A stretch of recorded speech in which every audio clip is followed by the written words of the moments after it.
الله فلا مضل له ومن يضلل فلا هادي له.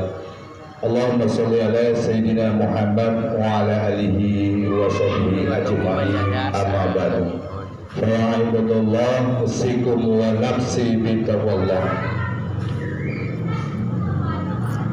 Yang terhormat guru-guru kami yang pertama yaitu Bapak Ustadz Lamidi, Bapak Ustadz Dani, Bapak Ustadz Warna, yang saya hormati Ketua Paguyuban juga Ketua Yayasan Bapak Ahmad Dadang Hidayat, dan juga sebagai perangkat-perangkat Ketua Wakil Yayasan juga Bapak Prianto, dan juga rekan-rekan semua yang menjadi anggota Paguyuban yang tidak saya sebutkan satu persatu, namun tidak mengurangi rasa takdim saya dan juga hormat saya kepada bapak-bapak sekalian. Pertama-tama marilah panjatkan puji dan syukur kehadirat Allah Subhanahu wa taala yang mana yang telah memberikan kita terutama nikmat iman, nikmat Islam, sehat walafiat, panjang umur, sehingga kita bisa berkumpul kembali di tempat yang sangat mulia ini, yaitu mengadakan pengajian bulanan.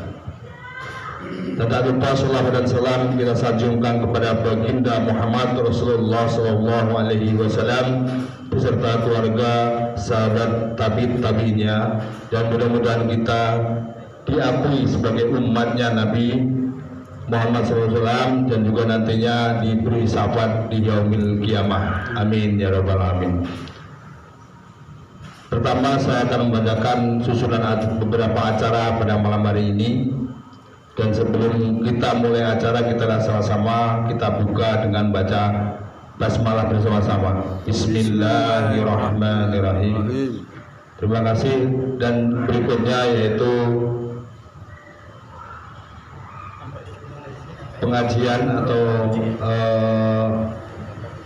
penceramah, yaitu yang pertama yaitu Bapak Ustadz Dani, dan nanti berikutnya disambung dengan Bapak Ustadz Lamidi, dan terakhir yaitu sholawatan atau mungkin bentuk doa dengan Bapak Ustadz Warna. Yang pertama yaitu Bapak Ustadz Dani, waktunya kami persilakan.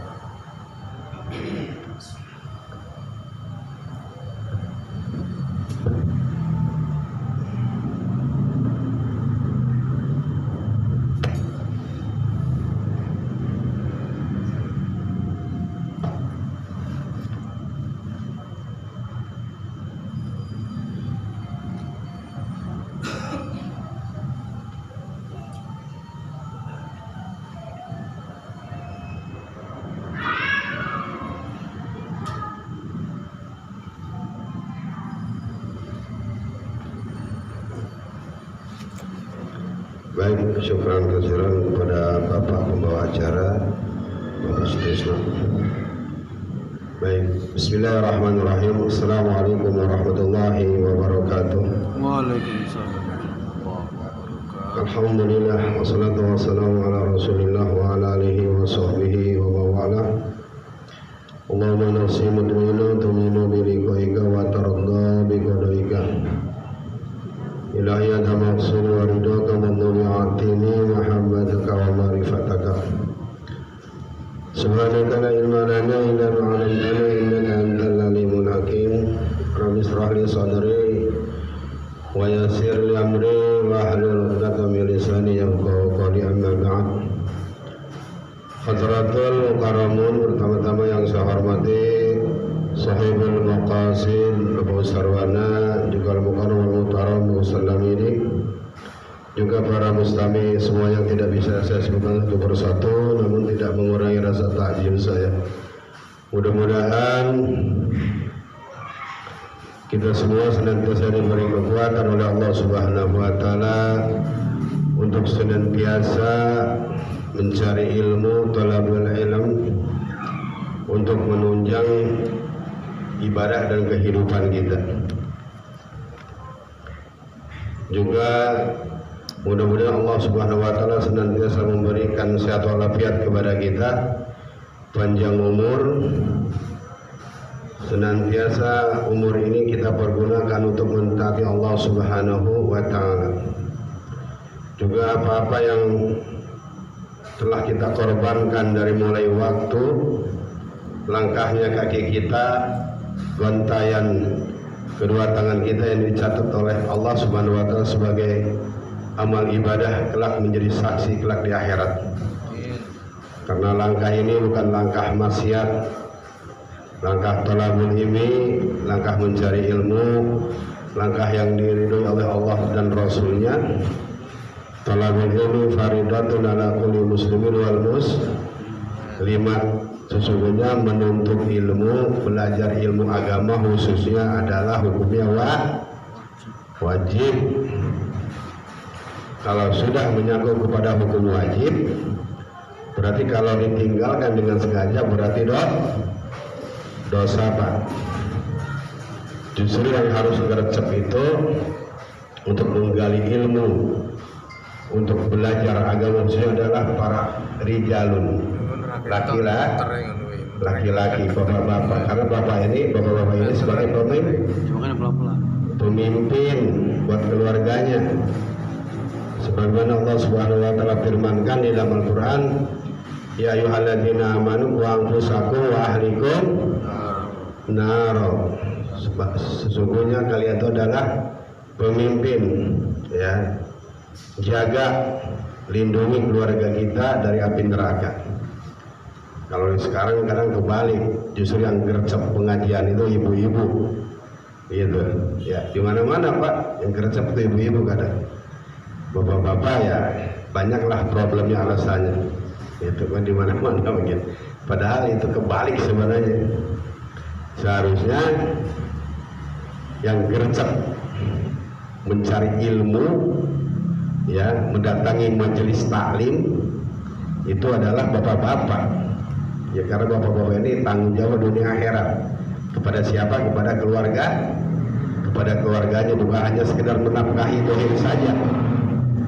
Gitu, ya, bukan sekedar menafkahi dohir saja, sandang pangan papan dan sejenisnya kepada keluarga, bukan itu saja, itu betul diwajibkan. Tapi yang lebih diwajibkan lagi yang saya sampaikan dari ayatnya adalah qu anfusakum wa ahlikum naro, jagalah, kata Allah, ya. Maksudnya jaga ini dalam tafsir adalah kita yang sudah berkeluarga. Jagalah dirimu dan keluargamu dari api neraka. Ya, nggak sedikit, mohon maaf, kita punya anak, punya istri, ya, masih pakaiannya, masya Allah, ya, masih mengumbar aurat. Itu siapa yang tanggung jawab, Pak? Suami, ya. Anak perempuan, ya, masih selayang ke sana sini, berangkat sore pulang pagi, padahal dia ada orang tua, bapak. Siapa yang tanggung jawab?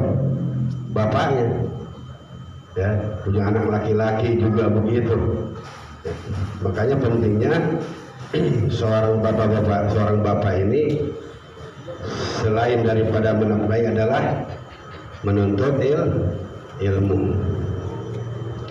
Baik, ini saya bawa kitab tapi kurang jelas batanya, saya lupa bawa kacamata tadi. Sebenarnya kitab ini yang sering saya kaji juga nih majelis taklim, saya nggak bawa kacamata jadi kayak bayang-bayang gitu hurufnya awal. Punya Pak Ustadz Wana juga agak ini, kalau punya orang kan suka malah sama ini, sama apa namanya, sama sakit, nggak cocok ya. Baik, kita nggak lama juga ya, karena kita juga dibagi-bagi, juga udah baru mulai jam 9. Saya akan membahas satu ayat saja di dalam Al-Quran. Apa ayat itu? Dan mudah-mudahan ayat itu yang senantiasa kita umbar, ya, di dalam keseharian kita, juga di dalam medsos, juga dalam kehidupan kita. Coba. Nah, biasa kalau pakai orang walaupun sama juga namanya.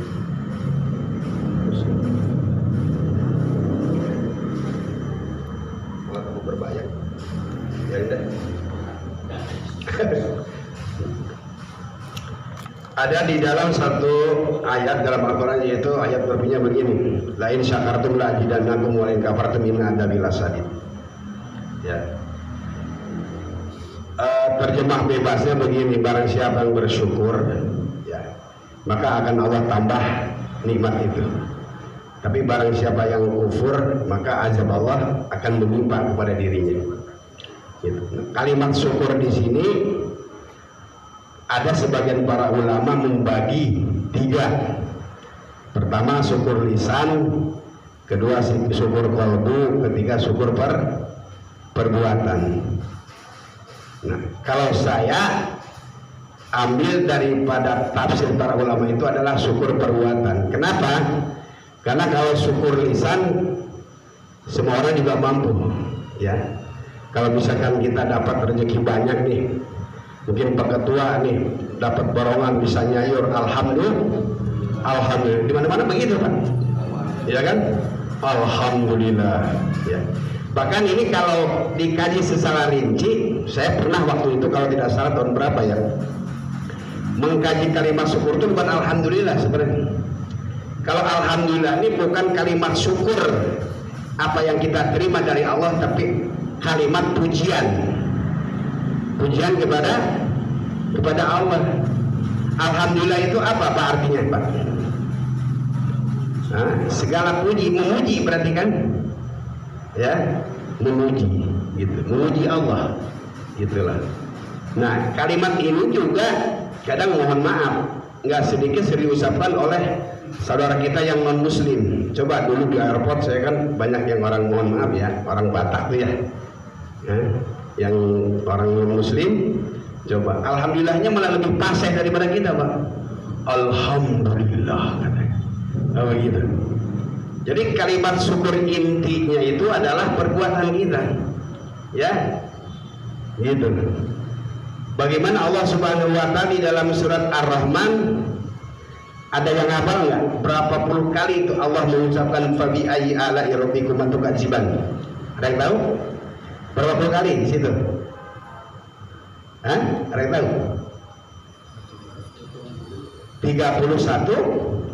31 kali. Coba. Ini saya baca tafsirnya adalah menegaskan Allah itu kepada hambanya, nikmat apa lagi sih? Kan begitu bahasa kita ya. Nikmat apa lagi sih yang kamu dustakan itu? Itu. Jadi kalau diambil kesimpulan, orang yang menerima nikmat ini tidak mau bersyukur adalah orang yang berdusta. Nikmat ini luas Pak. Bahkan dari mulai kita dalam kandungan ibu kita saja itu udah diberi nikmat oleh Allah Subhanahu Wa Taala yang tidak terhingga. Begitu. Makanya kenapa Allah Subhanahu Wa Taala sampai 31 kali di dalam surat Ar-Rahman menegaskan nikmat apa lagi, gitu. Bapak duduk di sini nikmat nggak kira-kira? Hah? Nikmat Pak. Apalagi habis dari sini mungkin ada cemilan, bisa ngopi, bisa ngobrol, nikmat. Jadi dalam 1 kali 24 jam nikmat apa yang kita dustakan? Begitu. Saya merasakan nikmat jika lagi mutolaah, gitu. Mutolaah tahu kan? Belum. Ada yang tahu nggak arti mutolaah? Ini bahasa pesantren kalau sebenarnya kalau mutolaah itu. Gitu.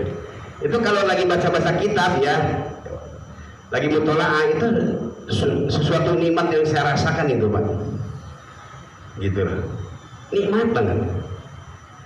Apalagi waktu anak saya belum mondok juga, dia kan agak sedikit lah udah bisa baca kitab gundul gitu. Itu seneng banget. Dan nikmat itu tidak bisa tidak bisa diucapkan kepada orang lain, gitu lah. Contoh begini, kita lagi lapar-laparnya, tiba-tiba kita disuguhin makanan atau beli makanan yang kesukaan kita, gitu kan? Itu begitu kita makan, lahapnya bukan main, nikmatnya nggak ketulungan. Itu nikmat itu bisa diucapkan nggak kepada orang lain? Nggak bisa, Pak. Diri kita yang hanya menikmati gitu. Narik mungkin dari mulai keluar rumah dapat airport, dari airport dapat ke Bogor, dari Bogor ke Bekasi, nggak berhenti sampai pulang, ya. Dapat apa namanya, for you apa dulu itu, dapat for you mungkin bisa lebih dari target. Itu nikmatnya nggak ketulungan, Pak, ya. Sampai lupa sholat, sampai sholat di telat-telatin, sampai ditinggalin bahkan naudzubillah. Nikmat apa? Coba. Makanya saya katakan berkali-kali itu, saya kadang kalau lagi mendalami atau membuka Al-Quran tentang surat Ar-Rahman tadi, Pak, menangis, saya merinding gitu loh, sampai Allah tegaskan 31 kali gitu loh. Nikmat apa lagi sih, ya? Sekarang kita dijadikan manusia oleh Allah Subhanahu wa Ta'ala kan begitu nikmat, ya. Kita ini kan makhluk yang sempurna daripada makhluk-makhluk Allah yang lain. Nikmat apa lagi? Saya dulu sering merenung begini, Pak. Bukan membandingkan, ya, apa namanya, mengkaji diri lah. Saya bilang, kenapa kok manusia itu Allah katakan di dalam Al-Quran fi ahsani taqwim, sebaik-baik bentuk. Padahal kalau kita lihat dari atas cuma rambut, kepala, mata 2, kuping, telinga, kanan kiri, gitu kan, tangan 2. Tapi kok bisa naik motor, ya, bisa bikin pesawat, jadi supir, apa namanya, jadi pilot, ya, pokoknya segala macam lah. Monyet juga sama, Pak, dia punya tangan, punya kaki, gitu, ya, punya kepala juga. Di sini saya sering menelaah betapa kita nikmatnya menjadi manusia. Dan ingat apa yang di dalam ayat tadi, la in syakartum la azidannakum wa in kafartum inna adzabi lasyadid. Barang siapa yang bersyukur maka akan Allah tambah nikmat itu, ya. Contoh begini, mohon maaf Pak Ketua nih punya istri 1, Pak Ketua, ya, ya, 1 aja. Tapi itu kalau Pak Ketua mensyukuri nikmat istri punya 1 itu, insya Allah Allah tambah nanti.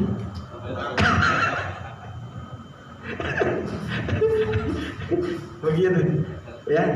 Punya anak 1, insya Allah karena mensyukuri daripada nikmat itu Allah akan tambah anak yang kedua bersyukur yang ketiga. Cuman begini, ya, memang saya sendiri nih, Pak, walaupun apa yang pernah saya pelajari dulu di pesantren dari guru-guru saya, dari kitab-kitab saya, memang belum bisa sih mengamalkan semua ilmu yang saya dapat, gitu. Belum bisa juga saya mengamalkan. Minimal apa yang saya mampu saja yang saya amalkan, begitu. Minimal apa sih maknanya dari la in syakartum la azidannakum ini? Ya kalau buat pribadi saya, minimal untuk mensyukuri daripada nikmat itu, jika waktu sholat sudah tiba, nah ini, ya, kita tidak ada uzur, ya, di garis bawahi kita tidak ada uzur, maka kita jangan menunda-nunda. Itu salah satu kita mensyukuri nikmat. 1 aja itu. Karena kita nggak mungkin, ya, nggak mungkin kita bisa melakukan semua ilmu-ilmu agama, nggak mungkin. Gitu. Ada salah satu kitab, saya lupa kitabnya itu. Di dalam kitab itu menerangkan tentang amalia seseorang, gitu. Kan ada di dalam Al-Quran satu ayat yang mengatakan apa namanya, saya lupa lagi tuh ayat. Saya lupa lagi ayatnya. Yang jelas di dalam ayat itu memberi diperintahkan kepada umatnya Rasulullah, khususnya untuk mencontoh Rasulullah SAW. Lakorkan lakum ya, lakorkan lakum bi Rasulullah uswatun hasanah. Tetapi kalau kita kaji, apakah kita bisa, apakah kita mampu untuk melakukan apa yang dicontohkan oleh Rasulullah kepada kita ini secara full time? Kan nggak mungkin. Jangankan kita, para nabi terdahulu saja itu tidak ada yang mampu bisa menandingi amaliah-amaliah Rasulullah SAW. Jadi dalam kalimat syukur ini, apa yang kita mampu kita kerjakan semampu diri kita. Khususnya yang saya katakan di dalam sholat. Itu aja. Dan jika kita sudah tidak melalaikan daripada perintah Allah, khususnya sholat, maka itu kita sudah termasuk la in syakartum la azidannakum. Kita sudah termasuk hamba yang bersyukur. Begitu. Ada rezeki sedikit, ya mungkin kita bisa bersedekah, bisa berinfak. Jadi kalimat syukur ini bukan hanya sekadar diucapkan oleh lisan saja, harus diaplikasikan di dalam perbuatan kita. Kalau pendapat saya seperti begitu. Mudah-mudahan dengan apa yang telah sama-sama kita dengar itu bisa kita praktekkan dalam kehidupan sehari-hari. Ini salah satu tanda yang bersyukur nih Pak, datang ke majelis taklim Pak. Jangan salah. Mungkin yang paling jauh di sini siapa? Kristianto ya, dari Cinere ya. Bapak-bapak datang dari rumah untuk tujuan thalabul ilmi, untuk silaturahim, duduk di tempat yang mulia ini, duduk di rumah Allah, di majelis ilmu. Ini salah satu sudah tercatat orang-orang yang bersyukur. Jadi ini bukti Pak. Gitu. Jadi ini bukti. Karena kelak di akhirat itu bukan hanya sekedar ucapan yang akan dipertanggungjawabkan di hadapan Allah, adalah bukti dalam kehidupan kita. Nah begitu. Karena kemarin juga memang saya sempat ngechat Pak Humas. Saya bilang bulan besok temanya apa Pak Humas? Kemarin itu saya bilang temanya apa kemarin itu yang saya sempat ngechat itu? Nah, mensyukuri iman. Iya. Jadi mensyukuri iman itu saya katakan sekali lagi bukan hanya sekedar ucapan alhamdulillah saja Pak, tapi dengan perbuatan. Ya, dengan perbuatan. Kalau hanya sekedar mengucapkan dengan lisan saja banyak Pak. Ya banyak. Tuh. Tapi itu juga tidak dilarang. Ya, tidak dilarang. Itu hanya sekedar simbol saja kan menurut saya. Mensyukuri nikmat itu adalah dengan perbuatan. Nikmat sehat. Satu saja Pak, satu saja. Ya, nggak usah jauh-jauh. Mata kita ini jika terkena suatu benda lalu kelilipan, ya, lalu kelilipan itu bagaimana sakitnya Pak? Ya, apalagi sampai mohon maaf sampai belekan sampai merah. Itu kita melihat itu kan udah nggak nyaman. Itu salah satu nikmat saja yang diambil oleh Allah membuat mata kita tidak nyaman. Apalagi dengan yang lain-lainnya. Gigi udah ompong, kira-kira makan normal apa enggak? Ya makan normal.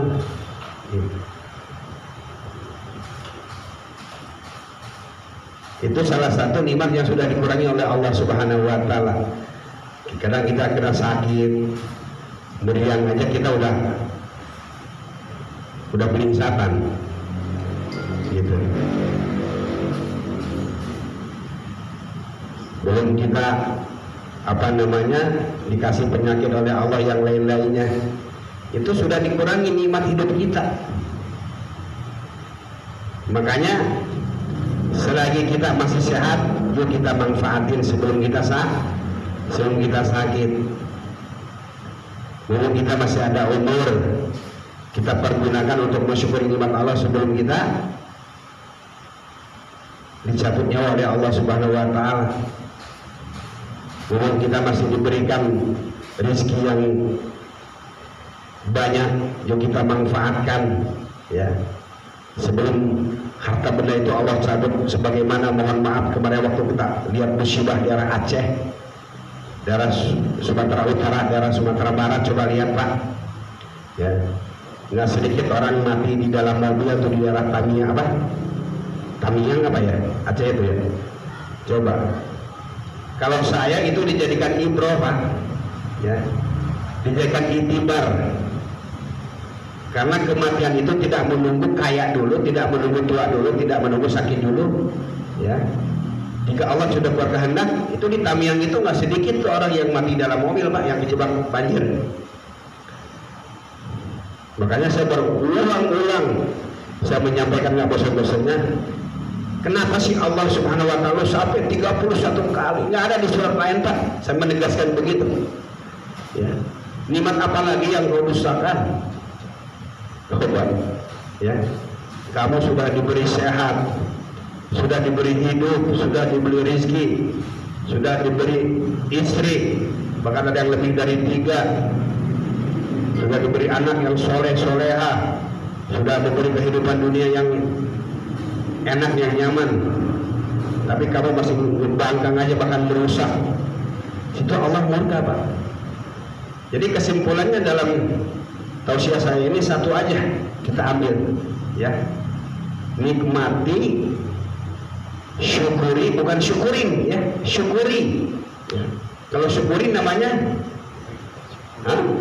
beda nggak syukuri apa syukurin? Apa bedanya?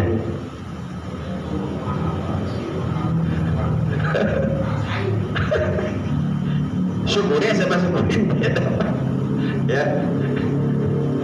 Ya, gitu. Kita syukuri ya nikmat-nikmat dari Allah Subhanahu wa taala. Kayak seperti saya ini sama dengan Pak Ketua, ya syukuri aja udah. Yang penting kita sehat perutnya Pak Ketua ya. Kalau syukurin itu kalimat menjatuhkan, menghina itu, ya, menjerumuskan bahkan. Gitu loh. Gitu. Jadi artinya satu aja itu. Jika kita ingin bahagia, ingin sukses, ya, apa yang telah Allah berikan kepada kita, pelan-pelan, dikit demi sedikit, kita mensyukuri daripada nikmat Allah tersebut. Jangan sampai Allah murka, ya. Kenapa di negeri kita ini banyak musibah? Ya, sebagian para ulama mohon maaf karena kurang mensyukuri nikmat dari Allah. Bagaimana di negara kita Pak, dari Sabang sampai Merauke, dari atas tanah, di dalam tanah itu semua ya menjadi duit semua. Karena mungkin ya, sebagian, mohon maaf nih, sebagian orang atau penyebabnya yang kurang mensyukuri daripada nikmat itu ya, dengan keserakahannya ya, apa yang ada di dalam benak otaknya itu, akhirnya Allah timbulkan la in syakatum la jadilakum wa in kafartum inna adzabi lasadid. Ingkar daripada nikmat Allah azab Pak. Ya. Ingkar daripada nikmat Allah bukan main azab. Saya nggak menyebutkan ya dari setiap kena musibah di daerah itu azab, saya nggak mau menyebutkan, karena itu harus diteliti dulu faktor dari apa. Tapi kalau kita lihat dari ayat itu ya barang siapa yang tidak mau bersyukur ya atas nikmat Allah, maka azab yang akan kita terima. Naudzubillah min dzalik. Dengan istiqomah datang ke majelis ta'lim ini juga itu termasuk syukur, bersyukur atas nikmat yang Allah berikan.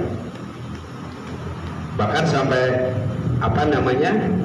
kita mengorbankan mungkin kepentingan lain dengan dasar uzur.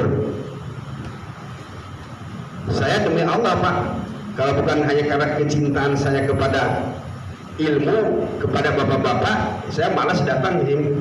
Saya juga banyak saya gitulah. Saya jauh-jauh dari Bojongsari. Cuman niat saya insya Allah ya nawaitulillah. Ya, waridot amaktubi itu yang saya tuju. Insya Allah. Walaupun kadang mohon maaf ya kadang kan ya jidu walayan terus kadang naik kadang turun, kadang ada 5 orang 4 orang. Buat saya sih nggak masalah. Gitu loh. Gitu. Yang penting apa yang saya dapat ilmu dari pesantren dulu, dari guru-guru saya, sedikit demi sedikit ya sahabatkan juga saya sampaikan. Gitu. Dan mudah-mudahan juga apa yang saya sampaikan saya lebih mengamalkan lagi. Gitu. Gitu. Itu aja mungkin dari saya. Ya mudah-mudahan apa namanya sedikit kita bisa praktekkan, ya kita bisa amalkan, bukan hanya sekedar mohon maaf Pak. Pentingnya kita datang ke majelis ilmu itu kan jelas-jelas fadilahnya banyak. Tidak hanya sekedar mohon maaf, tidak hanya sekedar kita melihat siaran grup video saja, gitulah.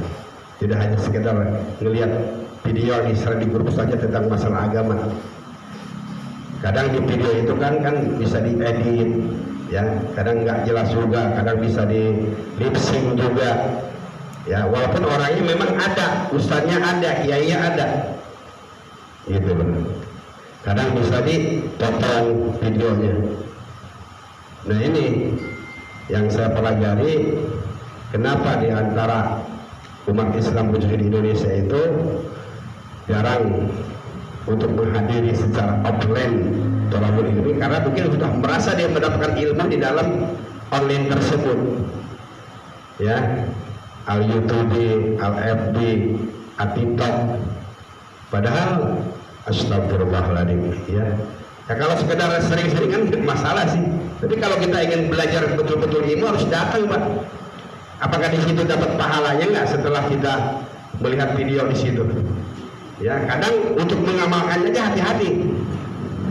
Banyak kan di grup dikasih begitu, ya. Ada ilmu amalkan, ada ilmu amalkan. Ini dari mana sumbernya? Bahkan untuk mengamalkan suatu ilmu itu harus ada ijazah.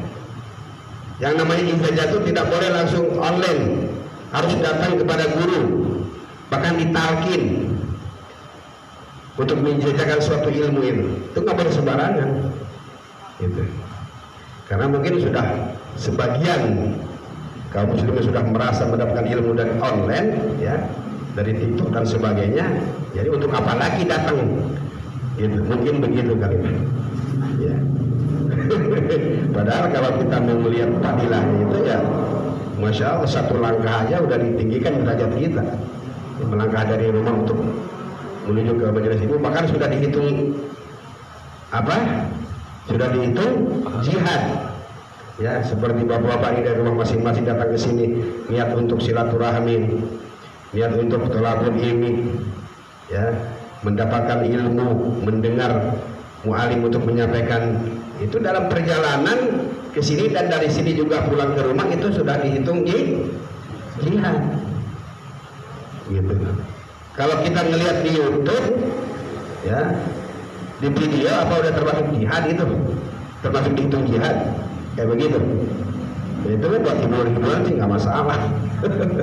Kalau pribadi saya ya, pribadi saya. Kalau pribadi bapak, kalau betul bapak-bapak ya itu lah lain lagi, ya. Begitu, karena murninya keilmuan itu datang kepada guru, datang kepada majelis taklim. Jelas siapa yang bicara, jelas apa namanya rujukannya, kitabnya. Kalau ngaji Al-Qurannya ada, gitu. Jadi nggak boleh sembarangan, karena mungkin ada kelanjutannya nanti dari sehari cukup sekian. Kalau ada baiknya itu dari Allah Subhanahu Wa Taala, kekurangan keburukannya itu pasti dari diri saya yang dhaif. Ya, Mohon ampun kepada Allah Subhanahu wa taala. Ini aja yang dapat saya sampaikan, mudah-mudahan ada manfaatnya.